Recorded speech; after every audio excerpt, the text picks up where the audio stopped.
our topic for tonight is about this uh, from the book of Ezekiel, chapter 33, verses 8 to 9. And it says here, when I say to the wicked, O wicked man, you shall surely die, and you do not speak to warn the wicked from his way, that wicked man shall die in his iniquity, but his blood I will require at your hand.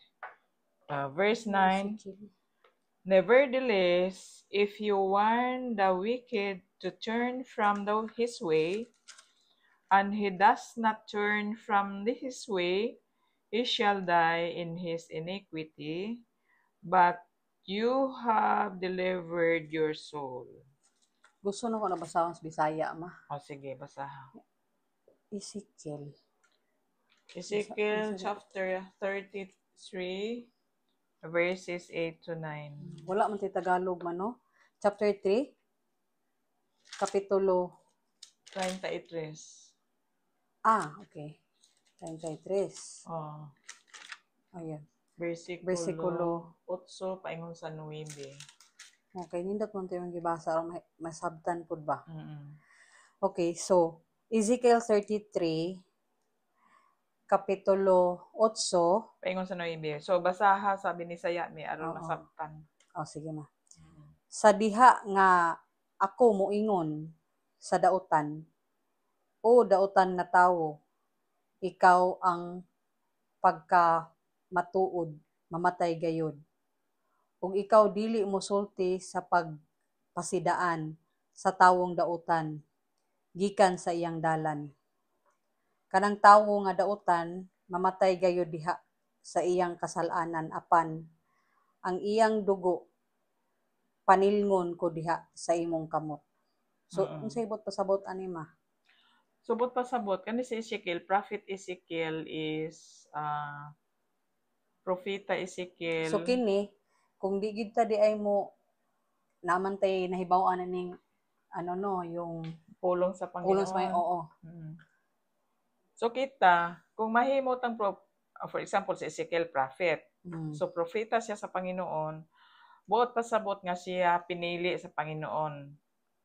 Pareho na to nga magsasangyaw ta. Moingon man gyud ko nga moangkon man gyud ko nga kita pinili sa Panginoon kay nagsangyaw man ta sa pulong sa Dios. Ilabi na sa Facebook do na ko'y mga gipang post dito about God. So gi-consider akong kaugalingon nga magwawali.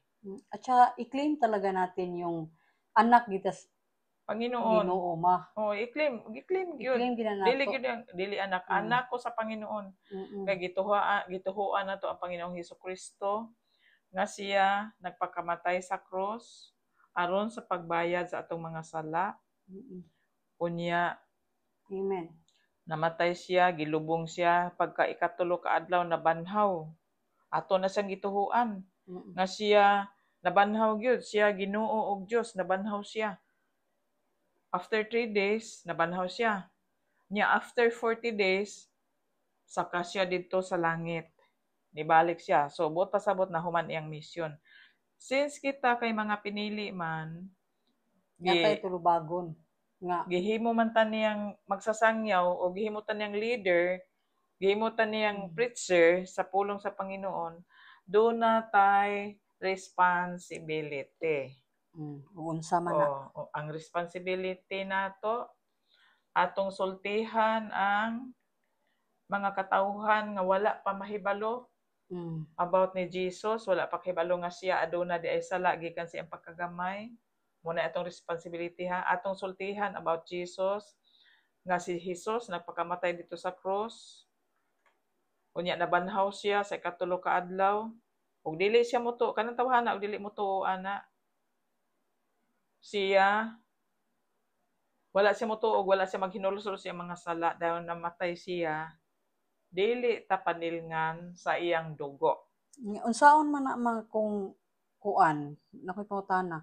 Unsaon man na kung ikaw imo siyang imo na gyud gi-introduce sa kana nga tawo about sa Ginoo pero siya wala siya hindi pa rin siya nagkuan Nagbago. o nagbago or wala niya gi-take seriously yung pag-introduce mo sa Panginoon sa kanya. Unya mikalit siya kamatay. Matay Dili siya. na nato tulubago no. Dili na siya tulubago nato. Ang iyang dugo dili na tulubago nato. Dili ta panilngan sa Panginoon. Adtong kalag atong tawhana. Kay Kasultihan man nato. Nya wala siya nagbasol, naghinulsol sa mga sala. Mingon siya nga. Amen. Di man ko At least klaro ba? Oo. Pero kung nasultihan siya nato, unya nituo siya, naghinulsol siya, nagbasol sa mga sala, kung mamatay to siyang tawhana, wala tay tulubagon. Okay, naara ba gid diri katong imong gibasa ba nga na tay responsibility na as a leader, as a chosen one, as a preacher, do na tay responsibility or do na tay tulubagon sa kalag ni atong tawhana. A responsibility of the leaders to warn others of impending danger, whether physical or spiritual. So muna atong katungdanan as preacher as anak sa Dios, mo acclaim gyud ko nga kita anak sa Dios, pinili kita. So paningkamot kita sa atong mga kaila, sa atong mga amiga, sa atong mga parinti pagsulti about sa danger unsay mahitabo nato after death kung namatay ta mga makagsasala. Unya ato siya nasultihan, nya wala siya motuo, may sa ato ana. Ginoo na pod. Kay namang ginana namang ginana nga kay Ginoo na pod, kapoy-kapoy di man ta kasapi anang Ginoo. Inana. But at least nakasulti ta, wala tay tulubago niya. Kasi naara ba gid na man no? As anak sa Panginoon, responsibility nato pagsulti niya, sa pagsulti nga. Mutuo siya sa dili. Gaw or friendship. Kanang ayan siya buhata kay sala baya na ganito ganyan. Basta kanang imo siyang padlungon ba sa unsay kahinatnan niya ba?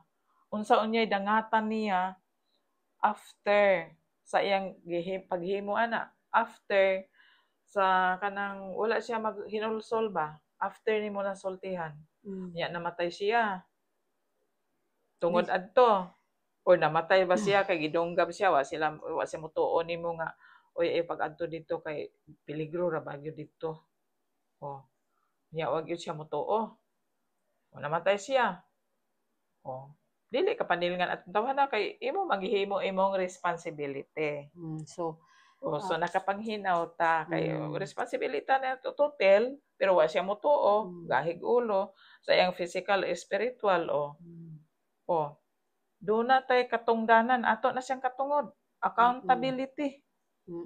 As prophet si Ezekiel sa propeta kaya si Ezekiel naningkamot isang sulti diri ay gisulat diri sa Biblia. Gisultihan ta mo tuo tag sa dili basta ang katungdanan ni Ezekiel as prophet iyang nasulti bahalag dili mo mutuo pareho na to. So sama sad na nato pareho na to. Musangyaw gid ta. Musangyaw ato gyud isangyaw. Bahalag inong tag ay nabuang man to naborn again naman to kuan halag sulti pati ning Panginoon ning Ginoo.